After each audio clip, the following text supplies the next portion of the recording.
Wounded and alone, a boy confronts the past of a powerful stranger, and with a single condition turns a forgotten debt into a journey no one expected. The late afternoon sun painted Denver with golden hues, while the usual traffic swallowed the central streets of the city.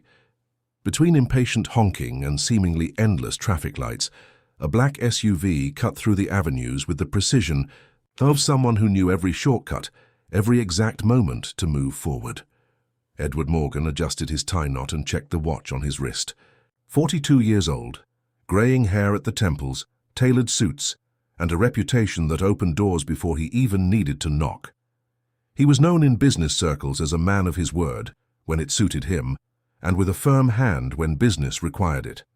He was coming from a meeting with international investors that had lasted 3 hours longer than expected, but the result had been worth it.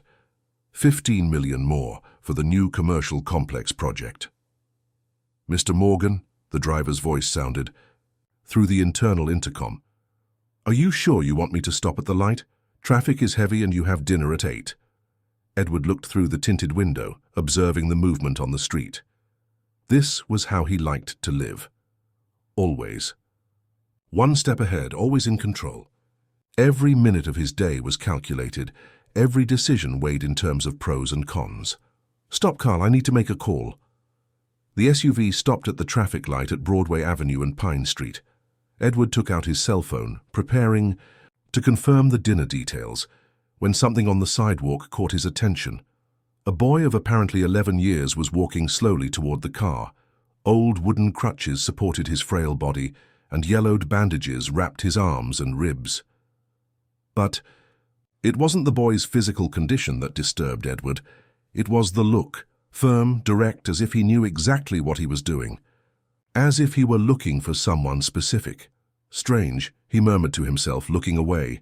The boy continued approaching, limping with difficulty, but without hesitation. He stopped next to the driver's window, and with a gesture that seemed rehearsed, knocked on the glass 3 times. Carl looked in the rearview mirror, waiting for instructions. Edward felt something strange in his stomach, a sensation he hadn't experienced in years. Discomfort. The kind of discomfort that comes when something we prefer to forget knocks at our door. "Sir?" Carl insisted. "Lower the window." The window went down with a soft noise, and the boy's face appeared. Brown skin, disheveled dark hair, brown eyes that seemed older than they should be. There was something familiar about those features, but Edward couldn't identify what. "Good afternoon," said the boy with a politeness that contrasted with his simple clothes. "Are you Edward Morgan?" The question hit like a punch.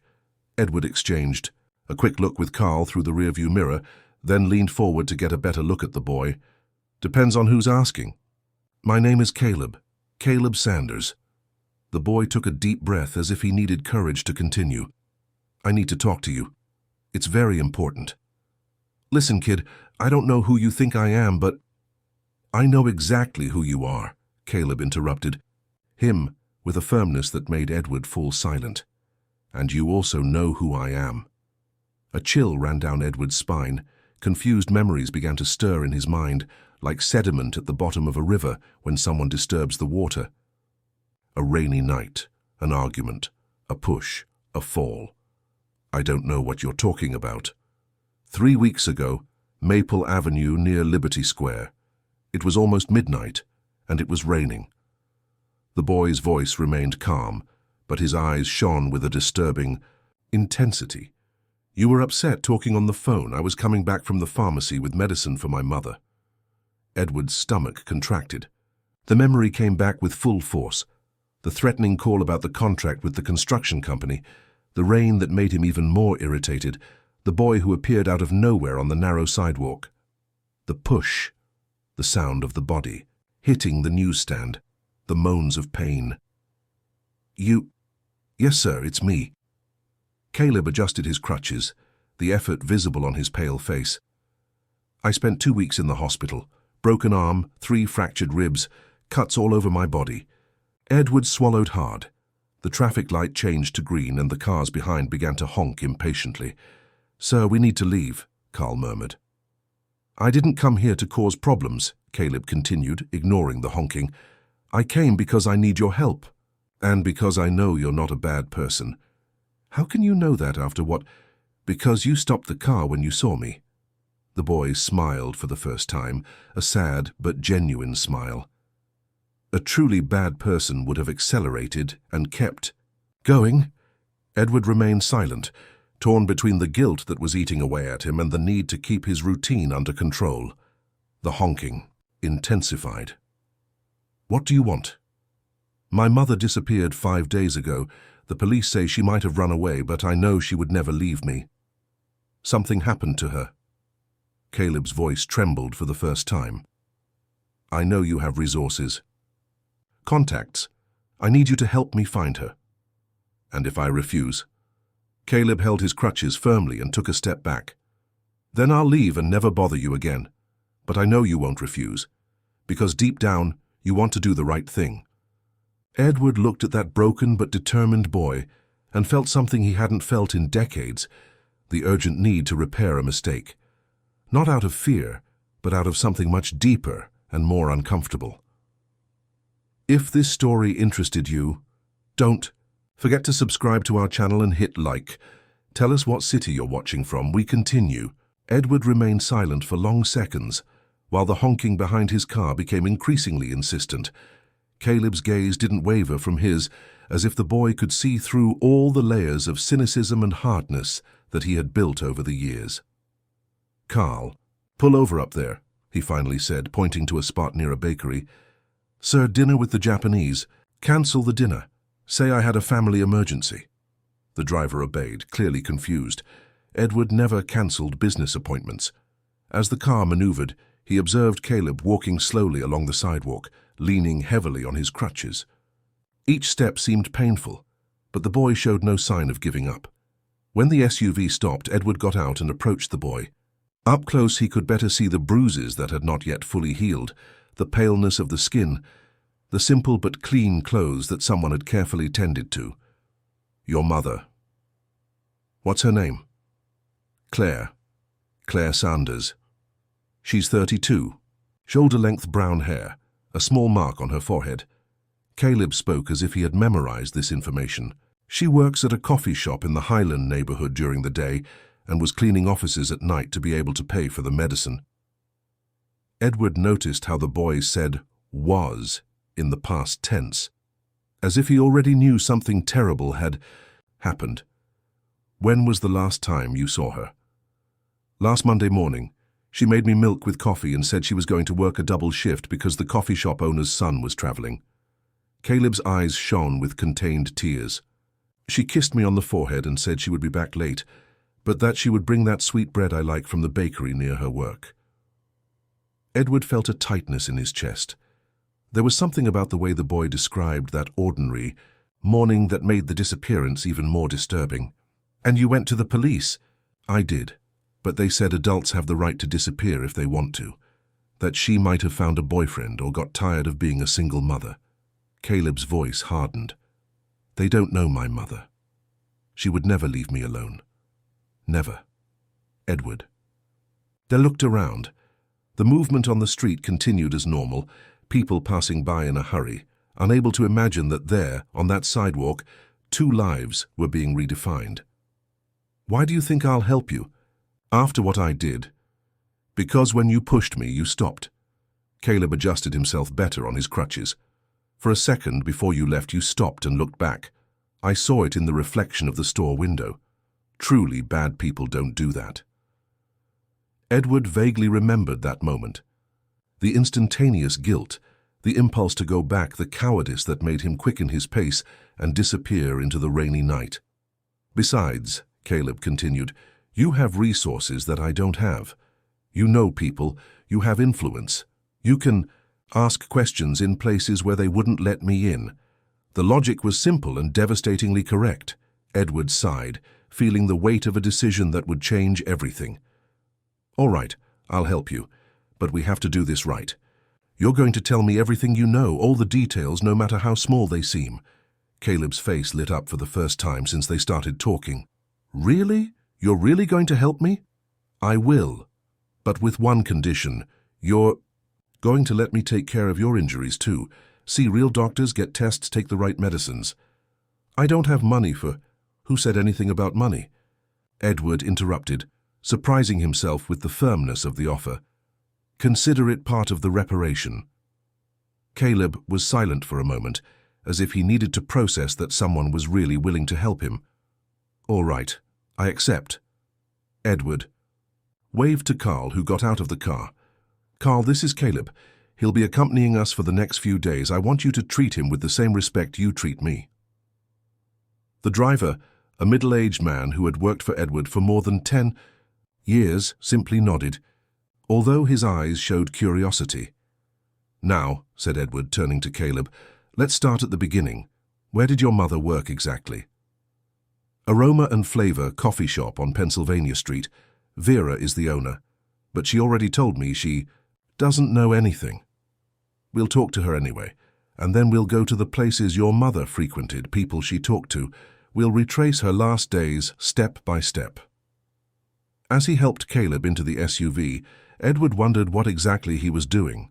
A few hours ago, his biggest concern was the company's quarterly profit. Now he found himself involved in the search for a missing woman, guided by a boy who had every reason to hate him. But there was something about Caleb, a mixture of vulnerability and strength, of pain and hope, that had awakened in him. A protective instinct he thought long lost. Maybe it was guilt, maybe it was something deeper. Edward didn't know yet, but one thing was certain. There was no going back. The Aroma and Flavor Coffee Shop was located on a busy corner in the Highland neighborhood, squeezed between a pharmacy and a women's clothing store. The establishment was small but cozy, with light wooden tables and the constant aroma of roasted coffee that permeated the air.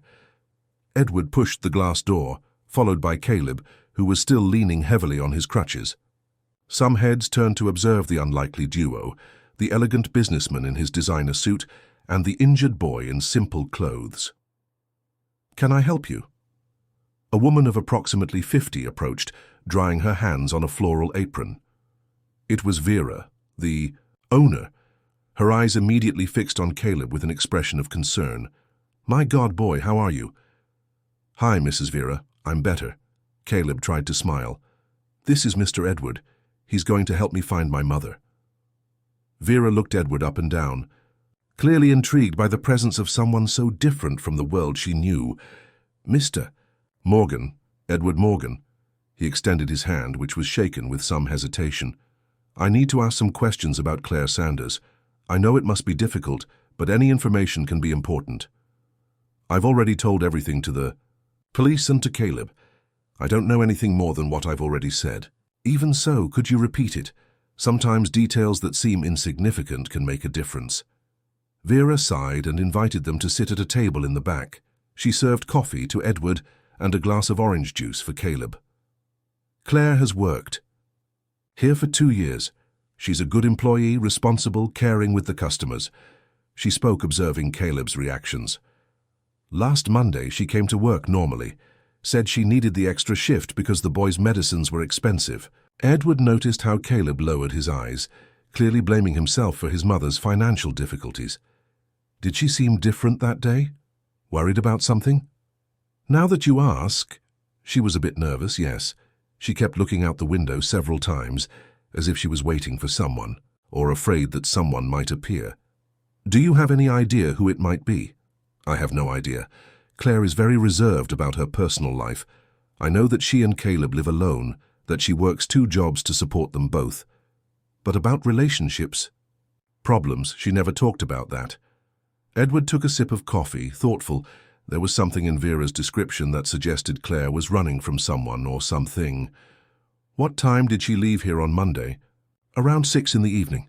She said she was going straight to her night job, cleaning some offices downtown. But before leaving, something strange happened." Caleb leaned forward, interested. "What thing?" "A man came here looking for her. Well-dressed, about your age," she pointed to Edward. "Asked if Claire worked here, if I knew where she lived." Edward felt a chill down his spine. What did this man look like? Tall, graying hair, drove a black car. He didn't seem like a criminal, you know. He seemed like an important person, like you, but there was something about him that made me uncomfortable. "Did you tell Claire about this?" I tried, but when I went to talk to her, she had already left through the back door, ran actually, as if she were in a hurry or afraid. Caleb and Edward exchanged looks. The first concrete clue had finally appeared. Did this man give his name? No, he just asked for Claire and left when I said she wasn't here. Anything else that might help us? Any detail, no matter how small? Vera thought for a few moments. There is one thing. Claire always kept her tips in an old cookie tin that was in the employee cabinet. On Tuesday, when I came to open the coffee shop, I noticed that someone had messed with the cabinet. The tin was out of place. Did she have a habit of coming here outside of working hours? Never, and I'm sure I locked everything on Monday night. Edward processed the information. Someone had entered the coffee shop after closing time, looking for something. The tip money was still there, so it wasn't a common theft. You have the addresses of the cleaning company where Claire worked at night? No, but I know the address. It's a commercial building on Colfax Avenue near Civic Center, Santa Clara Building, 10th floor. Edward noted the address in his cell phone. One last question. Did Claire ever mention any place she would like to go if she were in danger? Any relative in another city? Any place where she would feel safe? As far as I know, she has no family about places. Vera hesitated. Once she mentioned that she would like to take Caleb to visit Aspen, said she had good memories from there, from when she was younger. Caleb looked surprised. My mother never told me about Aspen. It was just a comment, boy. Maybe it doesn't mean anything. Edward stood up, leaving a $50 bill on the table. Thank you very much for your help, Mrs. Vera. If you remember anything else, please call me. He handed her his personal card. As they left the coffee shop, Caleb walked in silence beside Edward, clearly disturbed by the new information. Are you okay? I'm thinking about the man who was looking for my mother. Who could it be? And why was she afraid? Edward didn't respond immediately. He had his own disturbing suspicions, but it was still too early to share them. One thing was becoming clear. Claire's disappearance was not accidental. Someone was looking for her, and she had fled before they could find her. The Santa Clara building stood imposingly on Colfax Avenue, its mirrored windows reflecting the constant movement of downtown Denver. Edward and Caleb entered the lobby, where a uniformed doorman received them with poorly disguised curiosity. Good afternoon. Do you have an appointment? Actually, we're looking for information about a cleaning staff member who works here. Claire Sanders. Edward showed his ID. I'm Edward Morgan, from Morgan & Associates. This is her son, Caleb. The doorman, a middle-aged man named Tony, according to the badge on his chest, looked at Caleb with sympathy. Ah, yes, Miss Claire, very polite person, always greeted everyone. But it's been a few days since I've seen her around here. Since when exactly? Let me think. Last Monday was the last time. She arrived around 7 in the evening, as always, but left earlier than normal. Edward and Caleb exchanged looks. Another confirmation that something was wrong that night. Did you notice anything different in her behavior? Now that you ask, she did seem nervous, yes. She kept asking if any man had come looking for her. She even described him. Tall, well-dressed, graying hair. Edward felt his stomach tighten. The description matched that of the man from the coffee shop. And had someone like that come? No, sir. At least not during my shift. But Miss Claire asked me to write down her phone number and call if anyone asked for her. Did you end up calling? Actually, yes. On Wednesday, a man matching that description was here, said he was a relative of hers, that he needed to talk about a family emergency. But when I called the number she left, it was out of service. Caleb held onto his crutches more tightly. My mother has no relatives, it's just the two of us. Tony seemed genuinely concerned. What a strange situation. Do you think something happened to her? We're trying to find out. Edward pulled a $100 bill from his pocket. Could you let us take a look at the floor where she worked? Maybe she left something there that could help us. The doorman hesitated for a moment, then took the keys. 10th floor, but you can't touch anything in the offices, okay? Of course. We just want to see if we can find any clues. As they rode up in the elevator, Caleb remained quiet, clearly distressed by the discoveries. Edward observed the boy's reflection in the elevator mirror and felt a strange pang in his chest. There was something familiar about those features, something that bothered him without being able to identify exactly what it was. "Caleb, can I ask you a personal question?" "Sure." "Has your mother ever said anything about your father?" The boy took a while to respond. "She always said that he was a good man, but that he had to leave before I was born. That one day when I was older, she would tell me the whole story." "You were never curious?" "Always, but my mother would get sad when I asked too much, so I stopped insisting." Caleb looked at Edward. "Why do you want to know?" "Just curiosity. You look a lot like someone I knew a long time ago." The elevator stopped on the 10th floor, interrupting the conversation. The corridor was silent with several closed office doors. Tony guided them to a small storage room where the cleaning supplies were kept. "She kept her personal things here," he said, opening a metal cabinet. "You can look as much as you want." Inside, the cabinet were an old pair of shoes, a worn coat and a small synthetic leather purse. Edward took the purse and handed it to Caleb. "You should be the one to look through your mother's things." Caleb opened the purse carefully. Inside were some documents, a comb, mint candies, and a yellowed envelope with worn edges. The boy removed the envelope and looked at Edward, uncertain. "You can open it," Edward encouraged. Inside the envelope was an old photo, yellowed by time. It showed a young woman of approximately 20, long brown hair, smiling at the camera. Next to her, a young man with dark hair embraced her. On the back of the photo, a date, March 1998. Edward felt the world spin around him. The man in the photo was himself, 25 years younger, but unmistakably him, and the young woman beside him was, without a doubt, a much younger Claire. "Mr. Edward?" Caleb's voice seemed to come from far away. "Are you okay? You went pale." Edward looked at the photo, then at Caleb, then back at the photo. The resemblance he had noticed before now made terrible sense. The eyes, the shape of the face, even the way of tilting his head when thoughtful. Where was this photo? "Taken? I don't know. I've never seen it before." Caleb studied the image more closely. "Wait, this girl looks like my mother when she was young, but who is this man?" Edward couldn't speak. Memories long buried began to emerge. Aspen, a romantic weekend, a young woman he had met at a graduation party, 3 months of an intense relationship. That ended abruptly when he decided to move to New York for a business opportunity. Claire, how had he forgotten her name? How had he managed to bury that period of his life so deeply? "Mr. Edward? I need a moment." Edward left the storage room and leaned against the corridor wall, trying to process what he had just discovered. The math was simple and devastating. March 1998, Caleb was 11 years old, born in 1999. The boy who was looking for his missing mother, the same boy he had hurt unknowingly 3 weeks before, was his son.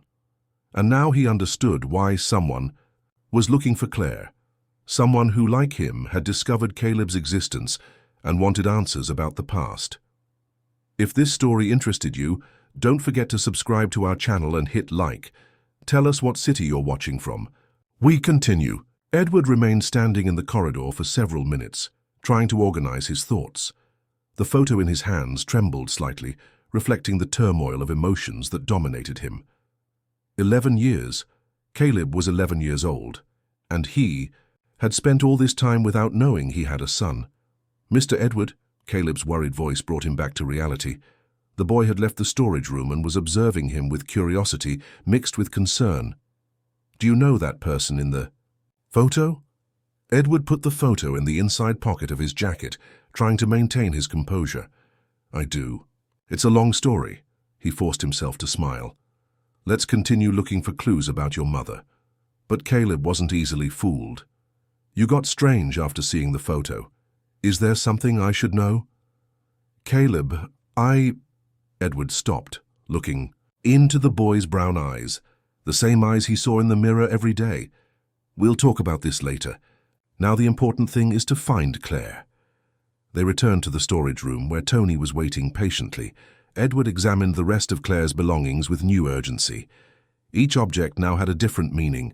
They weren't just clues about a stranger, but pieces of the life of the woman who had raised his son alone. At the bottom of the purse, they found a small notebook with addresses and phone numbers. Edward quickly flipped through the pages, looking for something that might indicate where Claire might have gone. "Here," he said, pointing to a page. "Mercy Hospital Emergency Department, and this number, it looks like a taxi number." "My mother doesn't like hospitals," Caleb murmured. "She only goes when it's really necessary." "And when was the last time she went?" "When I got hurt." Caleb stopped, realizing the connection. "The day you pushed me. She was desperate when she saw me come home all injured." Guilt hit Edward like a punch to the stomach. Not only had he hurt his own son without knowing, but he had also caused Claire suffering as well. "We need to go to the hospital," he said, determined. On the way, Edward couldn't stop thinking. Why had Claire never tried to contact him? Why had she raised Caleb alone, working 2 jobs, going through difficulties when he could have helped? But deep down, he knew the answer. When he left for New York in 1998, he had made it clear that the relationship had no future. He had been young, ambitious, focused only on his own career. He hadn't even said goodbye properly. "Mr. Edward," Caleb's voice interrupted his thoughts. "Can I ask you a question?" "Of course. Why are you really helping me? It's not just because of the accident, is it?" Edward looked at the boy, seeing his own traits in every expression. "No, it's not just because of the accident. You remind me of someone very important, someone I didn't know how to value when I should have." "Who?" "Someone I loved and let go." Edward swallowed hard. "And now I'm discovering that was the biggest mistake of my life." They arrived at Mercy Hospital in the late afternoon. The movement was intense, with people constantly coming and going. Edward approached the reception, where a young nurse attended to them. "Good afternoon. We're looking for information about a patient who may have been admitted here in the last few days. Claire Sanders." The nurse consulted the computer. "Claire Sanders? Yes, we have a patient with that name. She was admitted early Wednesday. A morning, she's in the observation ward." Edward felt his heart race. "Is she okay? Can we see her?" "I can check. Are you family?" "I'm her son," Caleb said quickly, leaning on his crutches. "This is my—" He hesitated, looking at Edward. "I'm a family friend," Edward completed. "We've been looking for her for days." The nurse looked at Caleb's debilitated state and took pity. "Let me talk to the doctor in charge. Wait here." While they waited, Caleb held Edward's arm. "She's alive. My mother is alive. Calm down. We still don't know her condition, but yes, it seems we've found her." Minutes later, a doctor in his 40s approached them. "Are you relatives of Claire Sanders?" "I'm her son," Caleb repeated. "And you, sir?" Edward hesitated for a fraction of a second. "I'm Caleb's father, Claire's stepfather." It wasn't technically a lie, he thought. He was Caleb's father, even if the boy didn't know it yet. "Well, she was admitted here early Wednesday morning. She was found unconscious on the street, a victim of collapse. Apparently, she hadn't been eating properly for days and was under a lot of stress. She's stable now, but still very weak." "Can we see her?" "You can, but she's sedated. She may not recognize you immediately. Follow me." As they walked through the hospital corridors, Edward felt a mixture of relief and nervousness. He would finally meet Claire again after more than 11 years. But how would she react to seeing him? And how would he explain the whole truth to Caleb? The room was small and silent, with only the constant sound of the machines. In the bed, a thin woman with brown hair slept deeply. Despite the years and the visible fatigue on her face, Edward recognized her immediately. It was her, the woman he had loved and abandoned. The mother of his son. Caleb approached the bed with tears in his eyes. "Mum, it's me, Caleb, I'm here." Claire moved slightly, as if she heard her son's voice even in her sedated state. Edward stayed further back, observing the scene and preparing himself for the moment when she would wake up and see him there. 2 hours passed in silence in the hospital room. Caleb didn't move away from his mother's bed for even a moment, holding her hand gently and whispering words of encouragement. Edward remained in a chair near the door, observing the scene and fighting against a whirlwind of emotions he hadn't experienced in a long time. The regular sound of the machines was interrupted only by the distant noise from the corridor, hurried footsteps of nurses, muffled conversations, the echo of doors closing. Edward took advantage of those moments of waiting to really look at Caleb, searching in his features for the similarities he now made a point of noticing. The shape of his hands, the line of his jaw, even the way the boy frowned when he was worried. Everything about him screamed a paternity that had been denied for more than a decade. "Mr. Edward," Caleb whispered without taking his eyes off his mother, "thank you for helping me find her. I couldn't have done it alone." "You don't have to thank me, Edward paused, carefully choosing his words. "I did what any decent person would do." "No, sir. You did more than that. You cancelled your appointments, spent your time, really cared." Caleb finally looked at him. "My mother always taught me that there are few truly good people in the world. I think you're one of them." The words hit Edward like daggers of guilt and tenderness mixed. If Caleb knew that he was the absent father, that he had abandoned Claire while pregnant without even knowing, would he still think of him as a good person?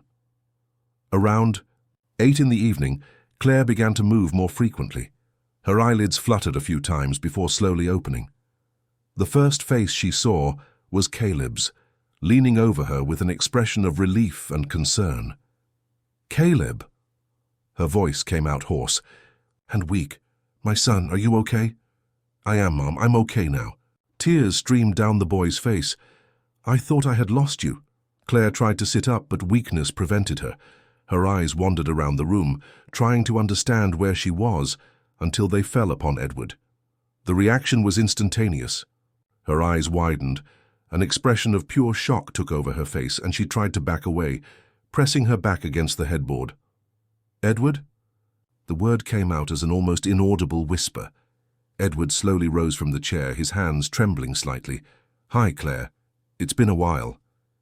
What are you doing here? How did you find me?" Caleb looked confused between the two. So I know each other." Edward and Claire exchanged a look loaded with untold history. It was Claire who broke the silence first. "Caleb, could you ask a nurse to bring me a glass of water?" The boy hesitated, clearly sensing the tension in the air. "Is everything okay, Mom?" "It is, my love. I just need water. And maybe you could call Mrs. Vera, let her know I'm okay." Caleb nodded and left the room, leaning on his crutches. As soon as the door closed, Claire turned to Edward with an expression that mixed anger, fear, and pain. "How dare you show up in my life after 11 years, and involving my son at that?" "Claire, I didn't know. When I met Caleb, I had no idea that he was what, Edward?" Finish the sentence. Edward swallowed hard. "I didn't know he was my son." The silence that followed was as heavy as lead. Claire closed her eyes as if trying to find inner strength. "So, you know, I just found out the photo in your cabinet at work, us in Aspen. You had no right to go through my things. I was trying to find you. You disappeared, Claire. Your son was desperate, looking for you for days. The police weren't doing anything. Why would you care?" Her voice was full of bitterness. "You made it very clear in 1998 that I meant nothing to you, that New York was more important than anything we had." Edward sat on the edge of the bed, ignoring Claire's instinctive movement to back away. "I was young, stupid, ambitious. I thought I had to choose between love and professional success. I chose wrong, and I paid the price. We paid the price." Tears began to stream down Claire's face. "Do you know what it's like to discover you're pregnant 2 weeks after the only person you loved left without even saying a proper goodbye? Why did you never look for me? Why did you never tell me about Caleb? Look for you, Edward. You changed your phone number, your address completely disappeared. And when I finally got your number in New York, 2 weeks after Caleb was born, who answered was a woman, said you two were engaged." Edward vaguely remembered. Fiona, a relationship of convenience that had lasted only a few months. "That wasn't what? Serious? You had forgotten me so quickly that you were already engaged to someone else?" "Claire, No, Edward. You lost the right to give explanations 11 years ago." She wiped her tears with the back of her hand. What I want to know is, what do you want now? Why are you here? Edward was silent for a moment, trying to find the right words. I hurt Caleb. Without knowing who he was, 3 weeks ago, I pushed him on the street and he got hurt. When he came looking for me, asking for help to find you, I felt I had to do something. Claire looked at him with a mixture of horror and disbelief. You hurt my son. It was an accident. I was upset. He appeared in front of me. Get out. Claire, get out. Her voice rose despite her weakness. You hurt my son and still have the nerve to come here pretending you care. At that moment, Caleb returned to the room, carrying a glass of water and with a worried expression. Mom? Is everything okay? I heard you shout. Claire took a deep breath, trying to calm down for her son's presence. Everything's fine, my love. Mr. Edward was just leaving. Caleb looked between the two, clearly confused by the palpable tension in the air. But, Mom, he's the one who helped me find you. I don't understand why. Caleb, there are things you still don't know, things about the past. Edward stood up, knowing that any attempt at explanation at that moment would only make the situation worse. Claire, we're going to have to talk. About Caleb, about the future. We can't simply pretend nothing happened. We have nothing to talk about. Yes, we do. Because whether you want it or not, he's my son too. And I'm not leaving this time.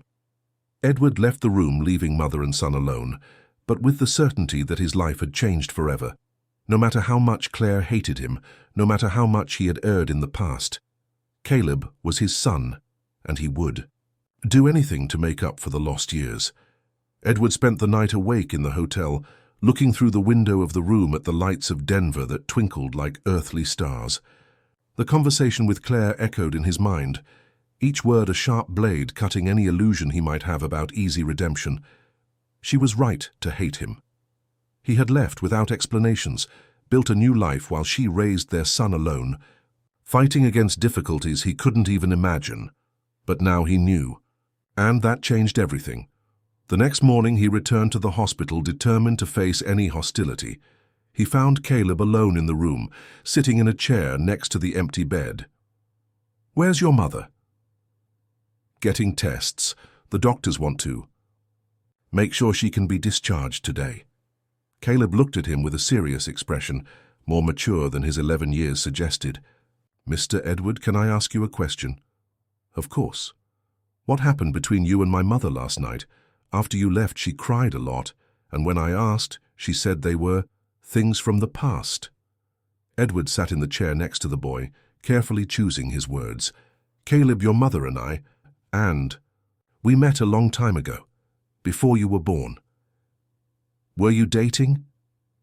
The direct question caught Edward off guard. Why do you think that? The photo we found yesterday. You seemed happy together, and the way my mother looked at you, it wasn't common anger. It was the anger of someone who once really liked someone. Edward was impressed with the boy's perception. You're right, we dated a long time ago. I made some wrong choices back then. What kind of choices? Before Edward could answer, Claire entered the room supported by a nurse. She was more colorful but still weak, her eyes fixed immediately on Edward with a warning expression. I didn't expect to find you here again. I came to say goodbye. And to bring this. Edward extended a thick envelope. It's $15,000 for Caleb's medical care for you to get better established. I don't want your money. Mom, Caleb intervened, maybe we should. No, Caleb, we've always managed on our own and we'll continue to do so. Edward placed the envelope on the bedside table. The money stays there. Use it or not. It's your choice. But before I leave, there's one thing Caleb has the right to. No. Claire paled. Edward.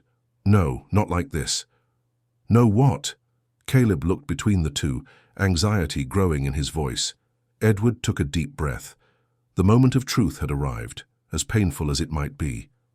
Caleb, you asked about your father a few times, didn't you? I did. My mother always said he was a good man, but that he had to leave. Your mother didn't lie. I was a good man, or at least I tried to be. Edward looked at Claire, who had sat on the bed with trembling hands. "Caleb, I'm your father." The silence that followed seemed to suck all the oxygen from the room. Caleb looked at Edward, then at his mother, then back at Edward, as if trying to process impossible information. "What do you mean?" "Your mother and I met in Aspen in 1998. We dated for a few months. When I discovered a job opportunity in New York, I left without knowing she was pregnant, without knowing you existed. But that means... It means that when I pushed you that night, I hurt my own son without knowing it." Edward's voice trembled. "And when you came to ask me for help to find your mother, fate gave me a chance to do the right thing for the first time." Caleb remained silent for long minutes, absorbing the revelation. Edward observed every expression that passed across the boy's face: surprise, confusion, anger, hurt. "Why did you never tell me?" Claire was the one who answered, with tears in her eyes. "Because when I tried to tell him you were going to be born, he was already engaged to someone else. Because I thought it would be better for you to grow up without knowing than to grow up knowing your father didn't want us." "But he came back. He helped me find you." "Only because he felt guilty about the accident," Claire said bitterly. "That's not true," Edward protested. "Yes, guilt motivated me at first. But when I spent these days with you, Caleb, when I saw who you are, how strong and brave you are, I fell in love with my son, and I realized how much time we've lost." Caleb stood up with difficulty, leaning on his crutches. "I need to think. This is a lot to take in." "Caleb, my love." "No, Mum. Let me be alone for a moment." The boy left the room limping, leaving Edward and Claire in a tense silence. "You had no right," she whispered. "I did have a right. He's my son too, Claire, and he deserved to know the truth." "And now? What do you intend to do?" "Show up in his life once a month, when your conscience weighs on you. Give money, and think that solves 11 years of absence?" Edward approached the bed, looking directly into Claire's eyes. "I intend to stay. I intend to be the father I should have been from the beginning. I intend to make up for lost time if you'll let me. And if we don't let you, then I'll fight in court for the right to see my son. But I hope it doesn't come to that. I hope you understand that Caleb needs a father as much as he needs a mother." Claire looked away as if fighting against contradictory feelings. "You hurt me a lot, Edward. You abandoned me when I needed you most." "I know, and I'll spend the rest of my life trying to make up for that, not just for you, but for Caleb, too. How can I trust you again?" "You can't, not yet, but you can give me a chance to prove that I've changed, to prove that this time I won't leave." At that moment, Caleb returned to the room. His face was more serene, as if he had reached some conclusion during those minutes of reflection. "I've decided something," he said, looking at both of them. "You are my parents, both of you, and I want to get to know my father for real, not just the man who helped me this week." Edward felt his eyes fill with tears. "This means that it means I'm going to give you a chance, but with one condition. You can't hurt my mother again. If you leave again, if you break your promises, I'll never forgive you." Edward extended his hand to his son. "I promise. This time it's forever." Caleb shook his father's hand, sealing a pact that would change their lives forever. 3 months later, life had taken a completely new form for the three of them. Edward had rented an apartment in the same neighborhood where Claire and Caleb lived, close enough to be present, but respecting the space they needed to adapt to the new reality. Claire no longer needed to work 2 jobs. Edward had insisted on covering all the family's expenses, but in a respectful way, without imposing his financial presence as an emotional crutch. She continued working at the coffee shop because she liked it, but now had time to be with her son, to follow his studies, to simply breathe. Caleb had completely recovered from his injuries. The physical therapy sessions paid for by Edward had worked wonders, and the boy now ran and played like any child his age. More importantly, he was getting to know his father. Every Saturday, Edward and Caleb had their father and son day. Sometimes they went to the mall, other times to the park, or simply stayed at home playing video games. Edward discovered that his son was intelligent, curious, and had a sense of humor that made him laugh like he hadn't in years. "Dad," Caleb said on one of those Saturday afternoons as they walked through City Park. The word "Dad" still sounded new on the boy's lips, but increasingly natural. "Can I ask you a question?" "You always can." "Do you regret taking so long to find us?" Edward stopped walking and knelt in front of his son. "Every day. I regret not being brave enough to stay in 1998. I regret not looking for your mother when I moved back from New York to Denver. I regret missing your first steps, your first words, your first day of school. But you don't regret finding me now?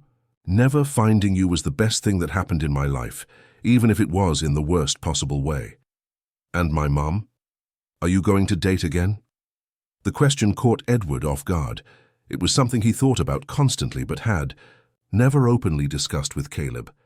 "I don't know, son. Your mother is still hurt by what I did, and she has every right to be. Maybe with time. I think she still likes you. I mean, likes you."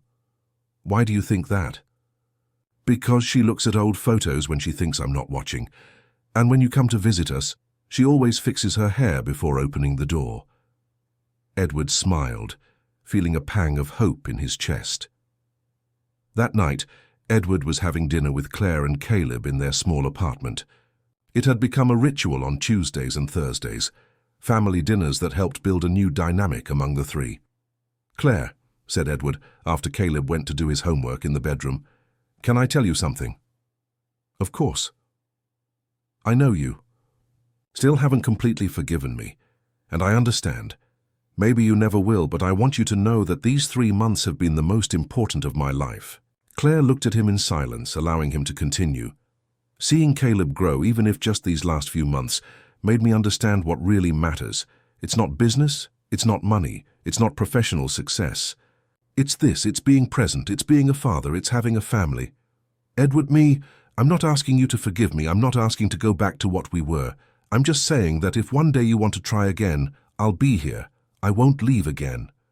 Claire remained silent for a long moment, playing with the handle of her coffee cup. "You know what hurt me the most when you left?" she finally said. "It wasn't just the abandonment. It was discovering that I had fallen in love with someone I didn't really know, someone who was capable of simply disappearing. And now do you think you know me? I'm trying. Seeing how you are with Caleb, how you've changed." She looked him in the eyes for the first time in a long time. "Maybe you're not the same person who left anymore. I'm not. You both changed me. You made me remember who I really want to be." Claire stood up and went to the window, looking at the street illuminated by the lampposts. "I need time, Edward. I need to be sure that this time it's real, that it's not just guilt or remorse. As much time as you need, I'll be here." At that moment, Caleb appeared in the living room in pajamas. "Can I interrupt?" he asked with a mischievous smile. "Of course, son. I just wanted to say one thing." He looked at the two adults. "I don't remember what it was like before you two found each other again. But I know that now, for the first time, I feel complete. I have a mother who loves me, and a father who is learning to love me. And maybe one day you'll remember how you loved each other too." Edward and Claire exchanged a look loaded with possibilities. A few months later, when Caleb turned 12, Edward would ask if he could take his son to visit Aspen. Claire would say yes, but with one condition, that she go along. It would be the first weekend they would spend together as a family, revisiting the place where it all began. But that's a story for another day. For now, it was enough to know that sometimes fate gives us a second chance, and that it's